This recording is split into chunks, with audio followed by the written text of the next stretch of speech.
دن آئے نبی پاک صلی اللہ تعالیٰ علیہ وسلم نے مسجد نبوی میں کھڑے ہو کر ایک بار خطبہ دیا اور خطبے میں کہا، اے میرے صحابہ، اللہ نے اپنے ایک بندے کو اختیار دیا ہے، چاہے تو وہ دنیا میں جو ہے وہ لے لے یا اللہ کے پاس جو ہے وہ لے لے، تو اس بندے نے وہ اختیار کر لیا جو اللہ کے پاس ہے۔ اتنا کہا اور خطبے سے اتر آئے۔ حضرت ابوبکر صدیق رونے لگے۔ صحابہ نے پوچھا، اس بات پر رونے کی کیا بات ہے؟ حضرت ابوبکر صدیق نے کہا، اے صحابہ، تم نہیں سمجھے، رسول پاک نے جس بندے کا ذکر کیا ہے وہ بندہ کوئی اور نہیں، وہ خود رسول پاک ہے۔ اللہ نے ان کو اختیار دیا ہے، محبوب تم چاہے تو دنیا میں رہ جاؤ یا چاہے تو اپنے رب کے پاس آ جاؤ۔ رسول پاک نے اپنے رب کے پاس جانے کو پسند کر لیا ہے۔ اس کا مطلب یہ ہے کہ اب رسول پاک ہمارے درمیان زیادہ نہیں رہنے والے۔ یہ صدیق اکبر محسوس کر رہے تھے۔ میں یہ باتیں کیوں کہہ رہا ہوں؟ توجہ چاہتا ہوں، میں یہ ایک سما تمہارے درمیان لانا چاہتا ہوں۔ صحابہ کے اوپر ایسی کیفیت تھی، جب حضور پاک کا آخری وقت آیا تھا، وہ سفر کا مہینہ علالت میں گزرا، اس حالت میں بھی صحابہ نے دیکھا کہ رسول پاک صلی اللہ تعالیٰ علیہ وسلم اپنے حجرے سے نماز کے لیے نکل رہے تھے تو دو صحابہ کے کندھوں پر ہاتھ رکھ کر کے پیروں کی انگلیاں زمین پر گھسٹ رہی تھیں۔ اس انداز سے مسجد نبوی میں اس آفتاب رسالت کو دیکھا۔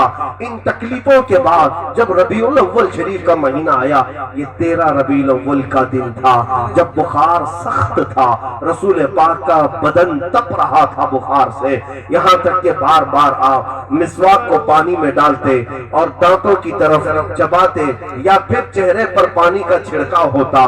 یہ بخار کی شدت اتنی تھی کہ رسول پاک صلی اللہ تعالیٰ علیہ وسلم نے لوگوں سے ملنا بند کر دیا، بات چیت کرنے کے لیے منع کر دیا گیا تھا۔ سیدہ کائنات فاطمہ الزہرا آئیں، ان سے میرے آقا نے بات چیت کی اور وہ چلی گئیں۔ تھوڑی دیر کے بعد حضرت عائشہ صدیقہ فرماتی ہے، میرے زانوں پر سر رکھ کر کے رسول رحمت صلی اللہ علیہ وسلم آرام کر رہے تھے۔ حضور پاک صلی اللہ تعالیٰ علیہ وسلم کو میں دیکھ رہی تھی، بدن پورا بخار سے تپ رہا تھا، جسم پورا گرم تھا۔ اسی اثنا میں دروازے پر دستک ہوئی، دروازے پر دستک ہونے لگی۔ ماں عائشہ صدیقہ کہتی ہے، اب کون آیا حجرے میں جو دستک دے رہا ہے؟ رسول پاک صلی اللہ علیہ وسلم فرماتے، اے عائشہ، وہ ملک الموت اسرائیل ہے، وہ اندر آنے کی اجازت مانگ رہا ہے۔ یاد رکھو عائشہ، آج وہ میرے پاس اجازت مانگ کر آ رہا ہے، اس کے بعد اب وہ کسی اور سے اجازت کبھی نہیں مانگے گا۔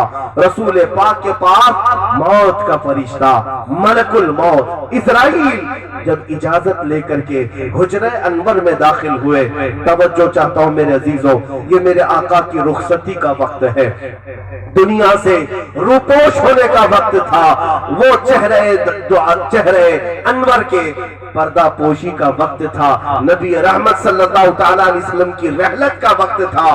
جب ملک الموت سرانے پر آ گئے، روح کے نکلنے کی تکلیف کیا ہوتی ہے جانتے ہو؟ فرمایا گیا جیسے خاردار جھاڑیوں میں، کانٹوں کی جھاڑیوں میں ریشم کا کپڑا ڈال کر کے اگر کھینچا جائے تو جس طرح کپڑا پھٹتے پھٹتے نکلتا ہے، اس طرح روح نکلنے کے وقت انسان کو تکلیف ہوتی ہے۔ روح اس کی انگلیوں میں، اس کے ناخنوں میں، اس کے بالوں تک سرایت کر چکی ہوتی ہے۔ جب ملک الموت پورے جسم سے روح کو کھینچ رہا ہوتا ہے، شدت کا درد ہوتا ہے، نزع کا درد بہت الگ ہوتا ہے، سکرات کی تکلیف بہت الگ ہوتی ہے۔ سکرات کے وقت اگر مکھی بھی بیٹھ جائے بدن پر تو پہاڑ کے برابر لگتی ہے۔ ایک چمچ پانی سکرات کے وقت ایک ندی پانی کے برابر لگنے لگتا ہے۔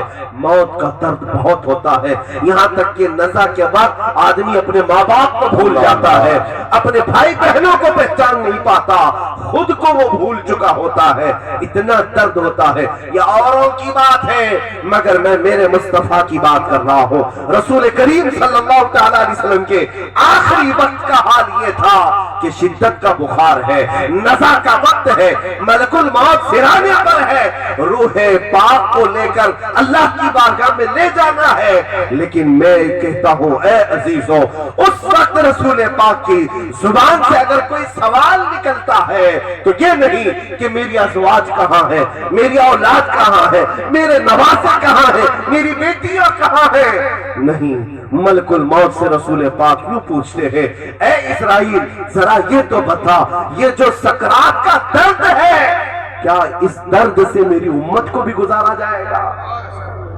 کیا میری امت کو بھی یہ درد دیا جائے گا؟ رسول پاک صلی اللہ تعالیٰ علیہ وسلم نے یہ سوال کیا۔ ملک الموت نے یہ عرض کیا، ہاں یا رسول اللہ، اس درد سے ہر کوئی گزرے گا۔